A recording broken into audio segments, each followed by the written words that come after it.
ବର୍ତ୍ତମାନ ଯାହା ସୂଚନା ମିଳୁଛି ଓଡ଼ିଶାରେ ପ୍ରବଳ କୁହୁଡ଼ି।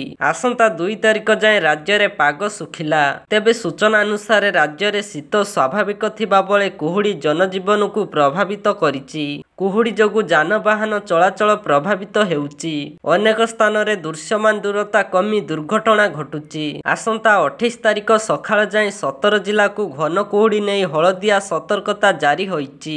ଭୁବନେଶ୍ୱରର ପାଣିପାଗ ବିଜ୍ଞାନ କେନ୍ଦ୍ର ତଥ୍ୟ ଅନୁଯାୟୀ 10 ଡିଗ୍ରୀ ତଳେ ରାଜ୍ୟର 3ଟି ସ୍ଥାନରେ ରାତି ତାପମାତ୍ରା ରେକର୍ଡ ହୋଇଛି। କୋରାପୁଟରେ ସବୁଠୁ କମ୍ 7 ଡିଗ୍ରୀ ସେଲସିୟସ୍ ରେକର୍ଡ ହୋଇଛି। ଦାରିଙ୍ଗବାଡ଼ିରେ 8.5 ଡିଗ୍ରୀ ଏବଂ ଶିମିଳିଗୁଡ଼ାରେ 9 ଡିଗ୍ରୀ ରହିଛି। ଭୁବନେଶ୍ୱରରେ 16.9 ଏବଂ କଟକରେ 16.5 ଡିଗ୍ରୀ ତାପମାତ୍ରା ରେକର୍ଡ ହୋଇଛି। ଅନ୍ୟପକ୍ଷରେ ଆଜି ରାଉରକେଲାରେ ଅତି ଘନ କୁହୁଡ଼ି ଦୃଶ୍ୟମାନ ହେଉଛି। ଏଠାରେ ଦୃଶ୍ୟମାନ ଦୂରତା 50 ମିଟର ତଳେ ରହୁଛି। ଫୁଲବାଣୀ, ସୁବର୍ଣ୍ଣପୁର, କେନ୍ଦ୍ରାପଡ଼ା ଏବଂ ପାରାଦୀପରେ ଘନ କୁହୁଡ଼ି ଦେଖାଯାଇଛି।